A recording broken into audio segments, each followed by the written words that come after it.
My wife mocked my birthday gift in front of her friends. She sneered, "This is so cheap." I didn't say anything, I just quietly took the gift back. But when she opened the gift from her affair partner, inside was the evidence of her cheating, wrapped by me. My name is Noah Delgado. I'm 36, a contracts analyst in Austin, Texas. Most days, my job is reading between lines that other people skim. I make sure words can't be twisted later to hurt the people I'm hired to protect. At home, I forgot to do that with my heart. I married Serena Vale, 34, a lifestyle PR strategist who could turn a dull candle brand into a story about rebirth. We met during a vendor night at a South Congress hotel. I was negotiating late delivery penalties for a client. She was staging an effortless photo wall that took 6 interns and a near-religious devotion to symmetry. She laughed at my spreadsheet jokes like they were charming. I mistook charisma for character.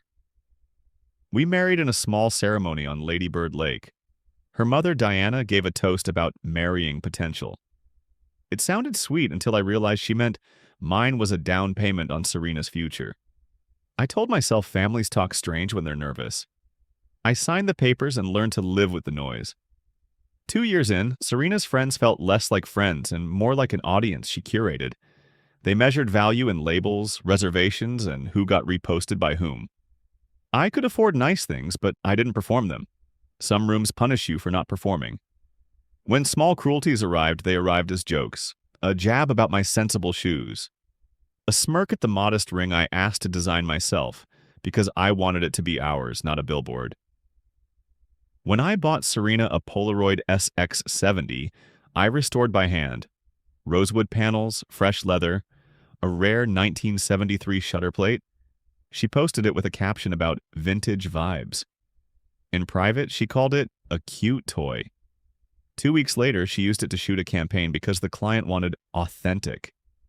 Authentic hurts when it's extracted from you and sold back with a markup. I began keeping receipts, literal ones for expenses and invisible ones for moments. I didn't plan revenge, I planned clarity. Clarity arrived on a Tuesday, 7:42 p.m., as a wrong airdrop to my laptop from a phone that wasn't mine. A clip labeled B-roll penthouse. A man's voice, Caleb, joked about how PR people are the easiest to sell to because they're always selling something. Serena's perfume drifted out of the speakers like a ghost I could smell. In the reflection of a black marble counter, I saw the bracelet I'd gifted her on our first anniversary. The same micro-engraving, the same scratch on the clasp. I didn't yell. I didn't confront. I preserved the file, the metadata, the timestamps. I traced reservations to the quarry at River North, a building with a concierge who remembered faces and a valet who logged license plates like gospel. TX7ZN314 appeared 3 times in a month. The plate wasn't mine. It belonged to Caleb Rios, 35, a real estate broker whose smile was made to sell ceilings higher than promises. Serena's birthday circled the calendar. Her friends planned a dinner at Auberge Verde, a place where the flatware weighs more than your morals. I ordered a small box, wrapped in matte navy with a silver bow. Inside, I placed something she would never expect from me. Not jewelry, not a handbag. Just the truth. The truth, printed and bound, with a ribbon I tied myself. I also bought a second box, my gift. Something humble, useful, and ours. Something she would learn to measure differently, too late. The table was set for 12. The night would be set for something else. The night smelled like citrus candles and tension. Auberge Verde was the kind of place where waiters moved like choreography and laughter was rehearsed. Serena had chosen the terrace suite, the one with the vertical garden wall and a skyline view that screamed, "Status update." 12 seats gleamed around a table dressed in cream linen and gold-rimmed glassware. She'd spent the past week posting countdown stories, each tagged hashtag blessed birthday. Her friends arrived like satellites orbiting her spotlight. Marissa, the influencer with a laugh calibrated for microphones. Tori, the event planner who documented everything for memories. Gabe and Lena, the couple who thought gossip was a sport. Serena floated between them in a silver slip dress that caught light like a blade. When she spotted me, she air-kissed my cheek for the cameras, then whispered, "Try to look relaxed for once." I smiled. I'd practiced relaxed. It looked a lot like Patience wearing a suit. Dinner began with champagne poured from bottles older than half the table's empathy. They toasted Serena for manifesting abundance. I raised my glass too, but my mind counted timestamps instead of bubbles. Her mother, Diana, arrived fashionably late. Perfume first, judgment second. She kissed Serena on both cheeks and said, "You always make magic, darling." To me, a polite nod, one that measured rather than greeted. By the second course, the conversation had shifted to luxury getaways and the psychology of knowing your worth. Each anecdote was a subtle sermon aimed at me. Marissa asked, "So, Noah, still working from that, what is it, office park by the highway?" Serena giggled. "He loves the quiet. Says it helps him focus." The table chuckled as if I were a charming relic. I passed her the small navy-wrapped box, my gift. "Happy birthday, Serena." She peeled the ribbon delicately as though unwrapping reputation itself. Inside was a handcrafted jewelry case made from reclaimed oak, lined with velvet the color of her favorite lipstick. Engraved inside the lid, "For the memories we choose to keep."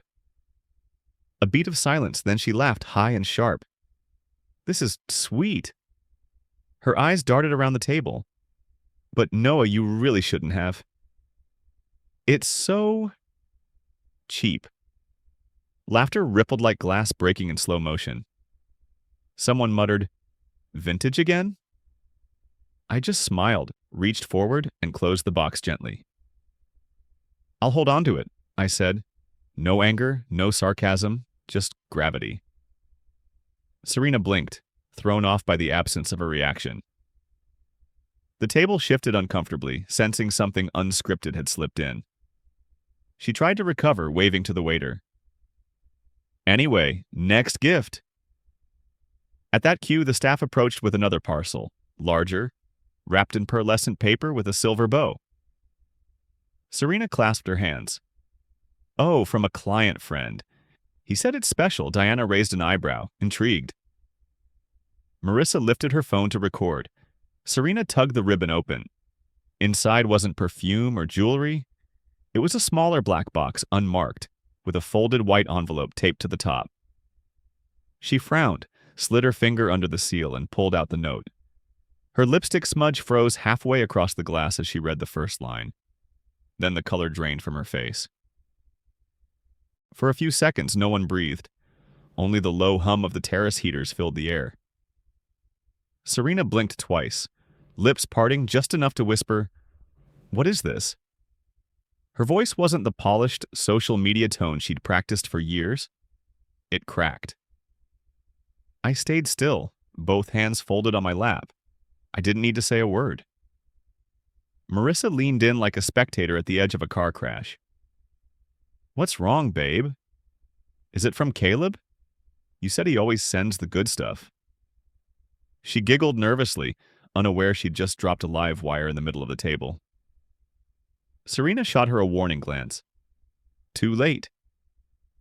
The name Caleb hung in the air, sticky and incriminating. Tori laughed to fill the silence. "Oh, stop." Probably some inside joke, but when Serena lifted the lid, the joke vanished. Inside the box was a neat stack of photo prints. Glossy, high contrast, time-stamped. Each one showed Serena and Caleb at the quarry at River North. Dates etched in the corner. The marble counter. The bracelet. The reflection. Every image a precise echo of the airdrop I'd received weeks ago. Her hand trembled as she flipped through them. Then came the receipts. Digital copies printed and bound. Valet logs, messages, and one final screenshot with the caption, "Authenticity doesn't need a filter." The same phrase Serena had mocked me with when I built her campaign deck last year. Her laughter died first. Then the entire table followed. Marissa's phone, still recording, lowered slowly. Diana's pearl earring twitched as she clenched her jaw. I looked at Serena and said quietly, "Looks like your client friend sent something memorable after all." Her pupils flared. Fight or flight in real time. You did this?" she hissed. I didn't answer. I didn't have to. The silence was a verdict on its own. She tried to recover, pasting on a brittle smile. "Okay, this is ridiculous. Someone's edited photos or stalking me." She laughed too loudly, shaking her head. "Noah, tell them you're not behind this." I took a sip of water. "Every item in that box was pulled from public metadata," I said evenly. "Timestamps, GPS logs, transaction IDs. I just arranged them neatly." The table froze again. Even Gabe, who thrived on chaos, couldn't find a joke. Diana finally spoke. "Serena, darling, maybe we should discuss this privately." Serena turned on her. "Mother, don't—" "You always side with him when things look bad." "I side with whoever isn't embarrassing me in front of 12 people," Diana snapped. Her composure cracked, just a sliver, revealing something brittle beneath the polish.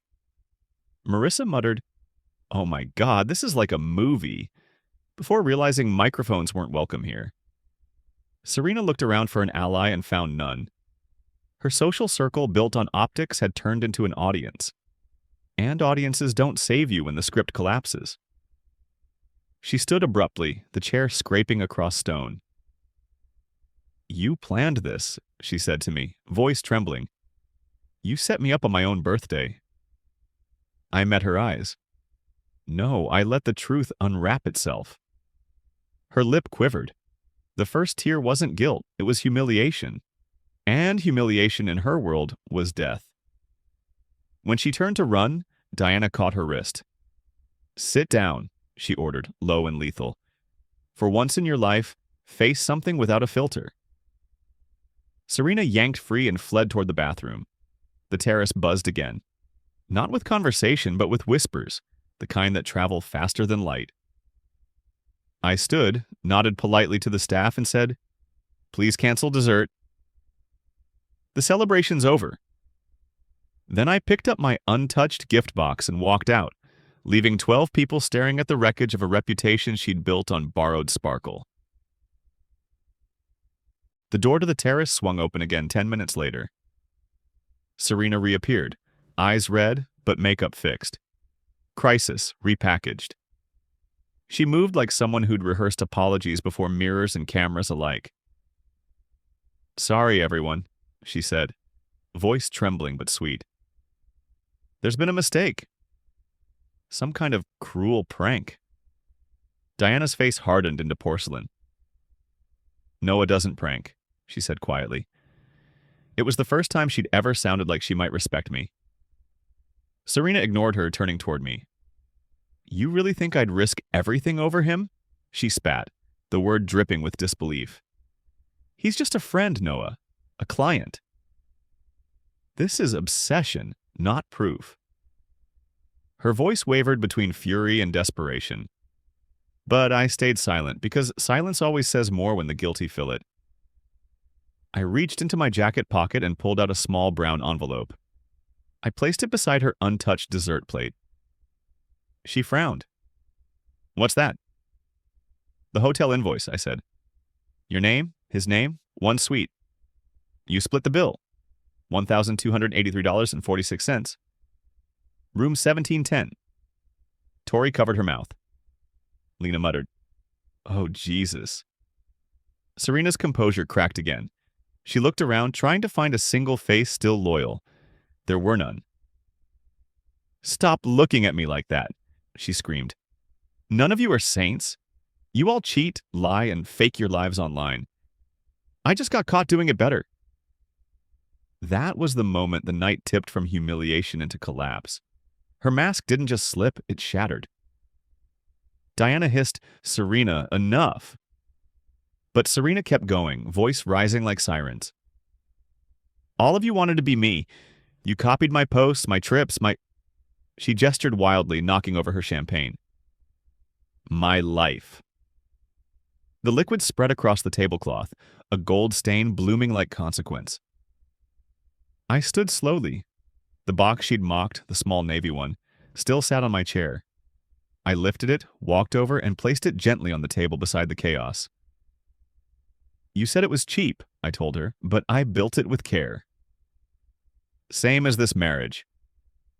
She stared at it, chest rising fast. What are you doing? I'm taking back what's mine, I said. Then I opened the lid. Inside wasn't jewelry anymore, it was a tiny USB drive sealed in clear plastic. The tag read, Exhibit A, Private Copy. I turned it toward her. It's every backup file, chat log, and voice memo you deleted from your iCloud. I pulled them from the mirrored archive last week. Gasps. Lena grabbed Marissa's arm. Tori whispered, He backed her up? Serena lunged for the drive. I stepped back. I wouldn't. The copy's already secured with my attorney. Her scream tore through the terrace, raw and primal. You planned this. You destroyed me. I shook my head. No, you handed me the pieces. I just stopped pretending they were gold. Diana stood smoothing her dress, trying to regain dignity through posture. To everyone here, she announced, I apologize for this scene. This is no longer a celebration. Someone clapped awkwardly on the sound of relief, not support. The staff moved in quietly, clearing plates that no one had touched. Serena sank into her chair, whispering to herself. Everything I built, everything. I leaned closer, low enough that only she could hear. You built a brand, Serena. Not a life. Then I walked away. Behind me, someone started whispering. And then phones began lighting up again, capturing fragments of ruin. Because when a socialite falls, everyone films the landing. The night should have ended there. But in families like Serena's, endings are performances too. When the last guest fled the terrace, Diana motioned for the manager to close the doors. Everyone out, she said. Her tone had shifted from PR polish to courtroom steel. Only 4 people stayed.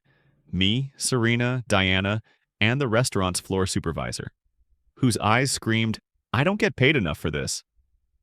Serena slumped in her chair, mascara bleeding down her cheekbones. She wasn't crying anymore. She was calculating. Diana broke the silence first. Noah, she said softly, I understand you're upset, but this isn't the place for... I cut in.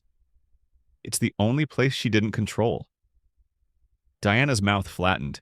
She wasn't used to being interrupted. Whatever you think you've uncovered, humiliating her publicly helps no one. Then maybe you should have taught her that, I said.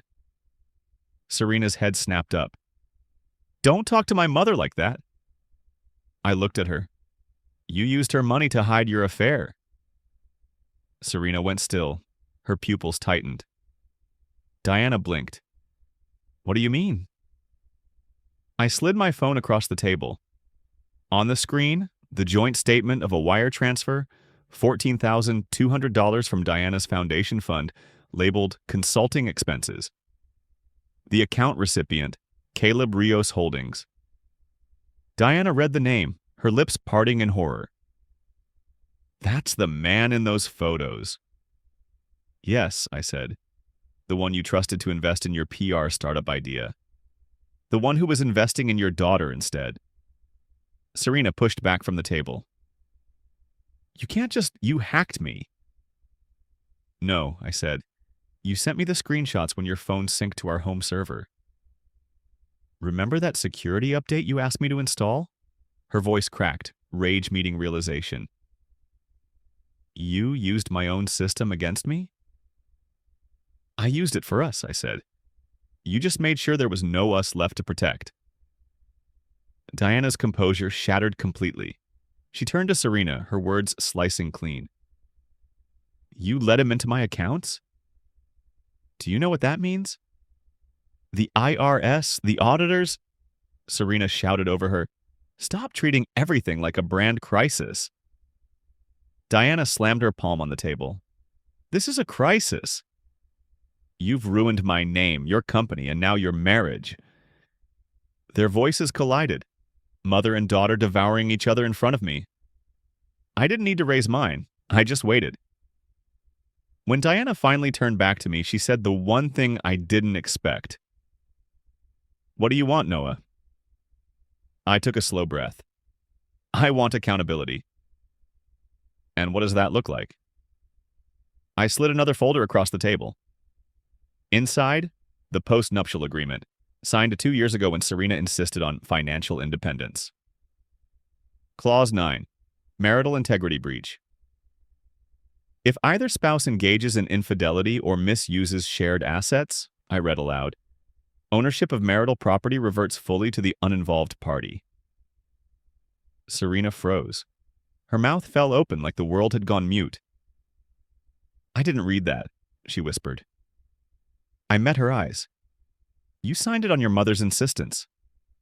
She said, "Contracts protect love." I just followed the advice. Diana's voice was a thin thread. "I told you to protect yourself, Serena." "Not hang yourself." The restaurant manager lingered by the door, pretending not to listen. Outside, the rain started again, light, deliberate. Serena's voice broke into a whisper. "You're taking everything from me."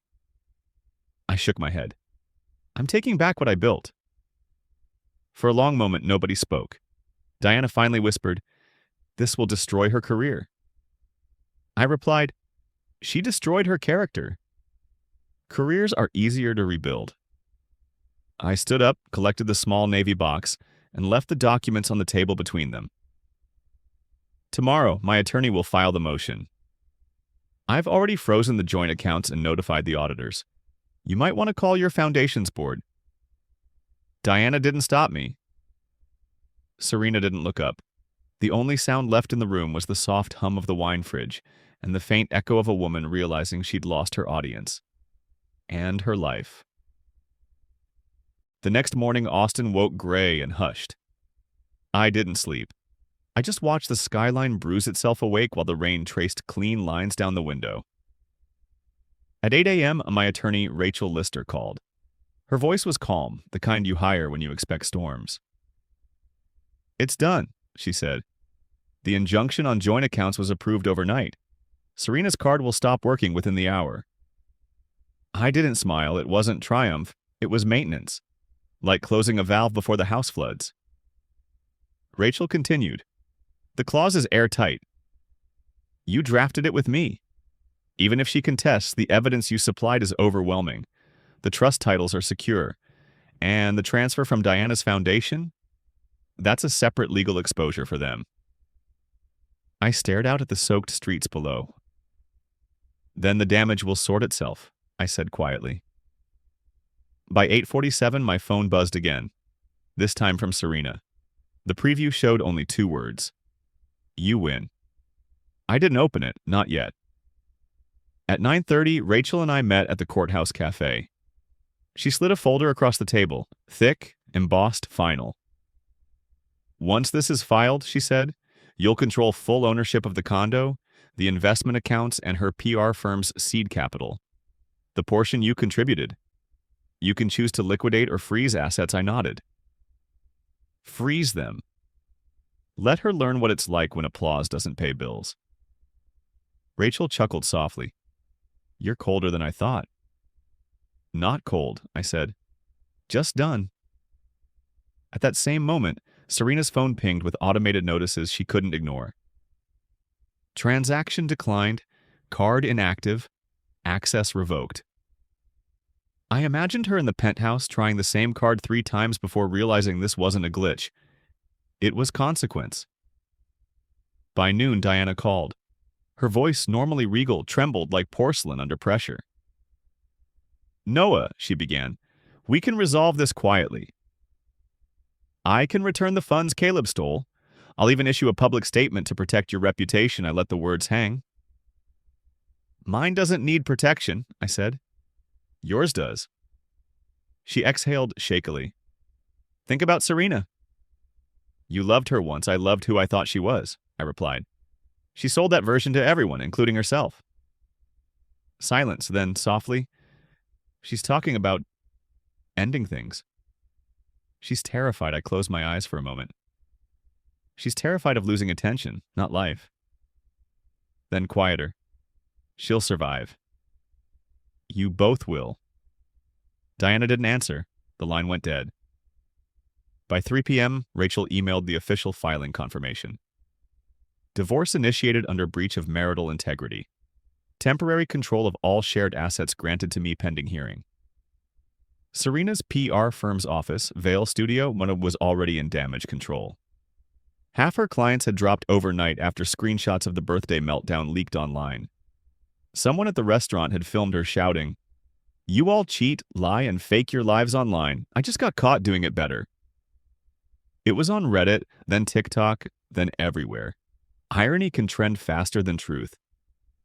By evening, reporters hovered outside the condo building. They wanted comments, statements, tears. I gave them none. Instead, I walked past them, calm, the way people do when they've already said everything that matters. Upstairs, the penthouse was dim. Serena sat on the floor amid half-packed suitcases, her phone face down beside an untouched glass of wine. She looked up when I entered. "You froze me out," she said. Her voice was hoarse. "Even the utilities are in your name." "Yes." "You really think you're better than me?" I crouched, met her eye. "No, just quieter." She laughed bitterly. "You'll be alone forever." "Maybe," I said, "but at least I'll sleep." She stood suddenly, grabbing the nearest object, the small navy box. She hurled it at the wall. It hit the plaster, burst open, and fell apart. Inside, the USB drive rolled out and landed at her feet. She stared at it, shaking. "I should destroy this." "You could," I said, "but it's just a copy." Her knees gave out. She sank to the floor, clutching her face. I turned for the door. "Goodbye, Serena." She didn't answer. The only sound behind me was the quiet click of the door as it closed. The same sound a vault makes when the last coin of trust is gone. By the next morning, Austin's news feeds were eating themselves alive. Clips from the birthday dinner had gone viral overnight. A single caption led every post. "PR queen exposed by her own husband." I hadn't leaked anything. I didn't need to. Truth travels fine on its own when the lie collapses. Still, I understood timing and control. So I wrote a message. Precise, professional, human enough to feel real. I sent it to Serena's clients, her board members, and the few friends who hadn't already fled. I am aware of recent content circulating online. While the situation is deeply personal, I want to clarify that I acted within the boundaries of law and respect. I wish Serena peace and accountability as we both move forward. Please direct all press inquiries to my legal representative. Noah Delgado. That was all. No blame, no slander. Just punctuation strong enough to end a sentence that had gone on too long. Within hours, Rachel called. "Your message was brilliant," she said. "They can't paint you as vindictive now.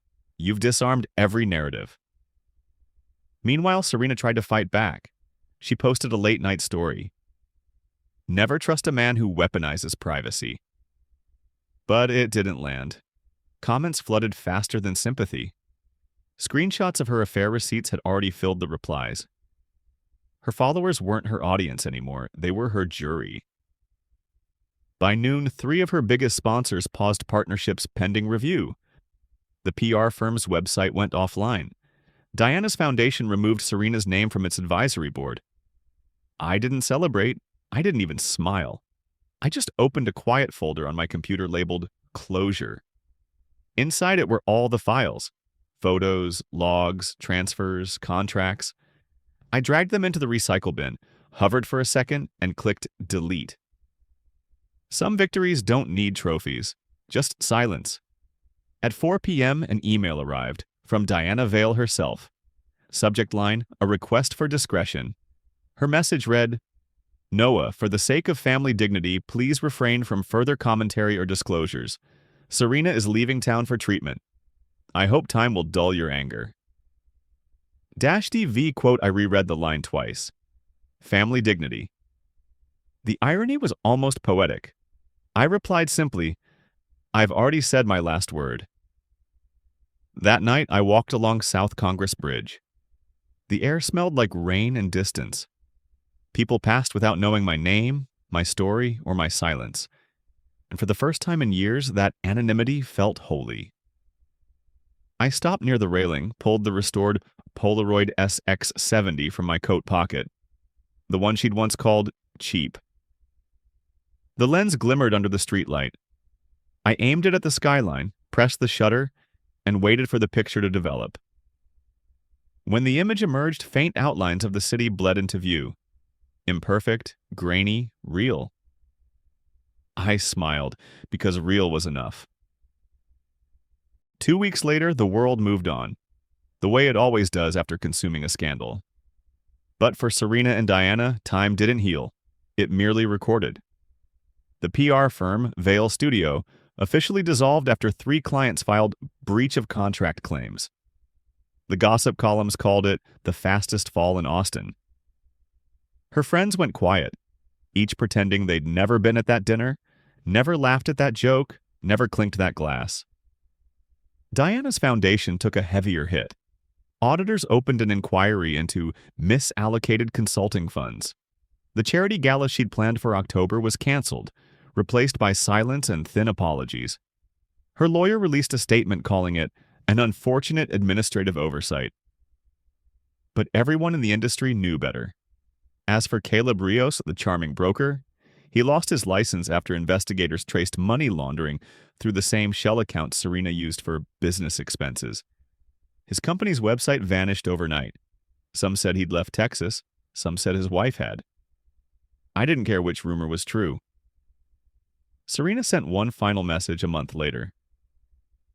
You got what you wanted. I hope you're happy, I typed a reply, then deleted it. Happiness wasn't the right word. Peace was. And peace doesn't answer texts. I moved out of the condo, too many echoes, too many ghosts shaped like furniture, bought a small house near Lake Travis, surrounded by cedar trees and honest silence. I started taking morning walks before sunrise.